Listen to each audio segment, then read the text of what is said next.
आजपासून आपलं नवीन वर्ष सुरू होणार आहे. तर नवीन वर्षामध्ये प्रत्येकानेच काहीतरी नवीन करण्याचा ठरवलेलंच असेल. तर ह्या नवीन वर्षाच्या तुम्हा सगळ्यांना खूप खूप शुभेच्छा आणि येणारे हे नवीन वर्ष तुम्हा सगळ्यांना खूपच आनंददायी जावो ही माझी आशा आहे. तर मित्रांनो, आज आपण ह्या नवीन वर्षाचं एक चॅलेंज घेतलेलं आहे, ते म्हणजे आपलं यूट्यूब चॅनेल ग्रो करायचं. आपलं यूट्यूब चॅनेल गेले 4 वर्ष झाले मी यूट्यूबवरती काम करत आहे, पण कधी थोडे घरातील प्रॉब्लेम असल्यामुळे मी नेहमी व्हिडिओ अपलोड करत नाही. त्यामुळे मी आता ह्या वर्षी ठरवलेलं आहे की 2026मध्ये मी रोज व्हिडिओ अपलोड करत राहील आणि एकतरी माझा व्हिडिओ अपलोड हा झालाच पाहिजे.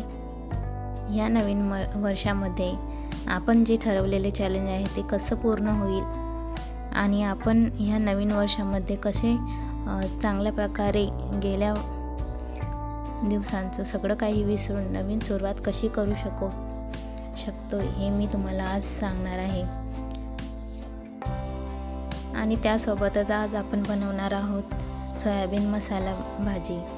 तर सोयाबीन मसाला भाजी ही अगदी साधी आणि सोप्या पद्धतीने मी तुम्हाला आज बनवून दाखवणार आहे. जास्त काही कुठलेही मसाले न वापरता जे आपल्या घरात असतात त्याच मसाल्यांपासून आपण कशा प्रकारे चांगल्या प्रकारे जेवण बनवू शकतो हे मी तुम्हाला आज बनवून दाखवणार आहे.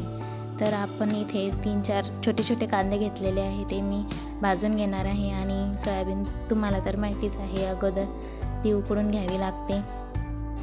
कांदा भाजून घेण्यासोबतच आपण थोडंसं लसूण आणि अद्रक इथे सोलून घेणार आहोत. लसूण, अद्रक आणि कांदा अशा प्रकारे आपण हे मसाला बनवणार आहोत. जास्त मसाले न वापरता त्याच्यात थोडंसं आपण जिरं घालू शकता. आता मिक्सरमध्ये हा मसाला आपण वाटून घ्यायचा आहे. थोडे इथे जिरं घालायचं आहे आणि त्याच्यानंतर सोयाबीनमधले पाणी काढून पूर्ण असं पाणी काढून घ्यायचं आहे आपल्याला आणि त्याच्यात हळद, मीठ घालून ती चांगली मिसळून घ्यायची. म्हणजे जेणेकरून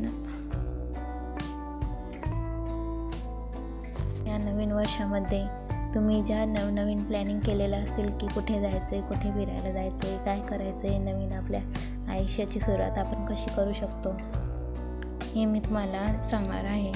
तर थोडक्यात सुरुवात करणे ही महत्त्वाचं असतं. कुठल्याही गोष्टीची सुरुवात करायला हवी. आपण नुसते विचारच करत बसतो की आपल्याला हे करायचं आहे, ते करायचं आहे, पण करत काहीच नाही. त्यामुळे बरेच कामं आपले राहून जातात. जे मागच्या वर्षी जे कामं आपले राहून गेलेले आहेत ते ह्या वर्षी मी पूर्ण करायचे ठरवलेले आहे. आणि तशाच प्रकारे तुम्हीसुद्धा तुमचे कामं कसे पूर्ण करू शकता या नवीन येणाऱ्या वर्षामध्ये.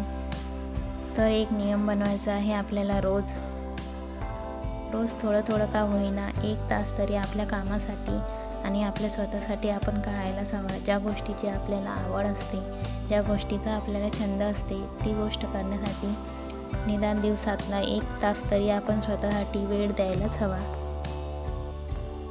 विशेष करून मी महिलांना सांगू इच्छिते की महिलांना तर घरातील रोजचीच कामं असतातच, पण सोबत त्यांनी थोडा वेळ स्वतःसाठीही काढायला हवा. जेणेकरून ते आपले स्वतःसाठी वेळ देऊ शकतात आणि त्यांचा जो छंद असतो, त्यांना ज्या गोष्टीची करण्याची आवड असते ते त्या करू शकतात.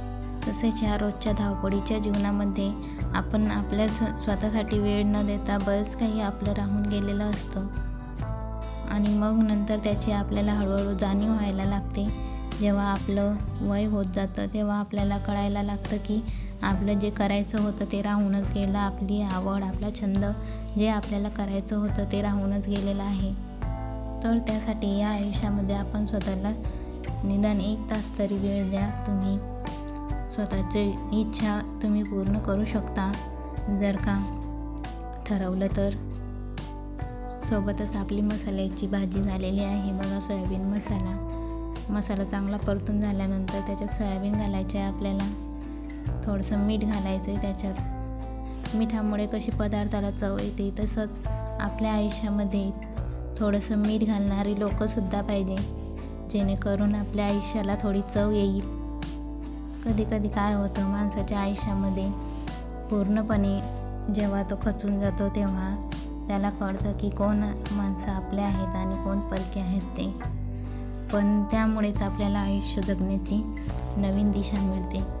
आणि सगळ्यात कठीण परिस्थितीमध्ये जेव्हा आपण असतो तेव्हाच सगळं समजतं आपल्याला की कसं असतात माणसं, कोण आपली आणि कोण परकी असतात हे आपल्याला सगळं लक्षात येतं. त्यामुळेच वाईट परिस्थिती येते तर त्यावेळेस कुठल्याही परिस्थितीला नावं ठेवायची नाहीत. वाईट परिस्थिती ही आपल्याला काहीतरी शिकवूनच जाते.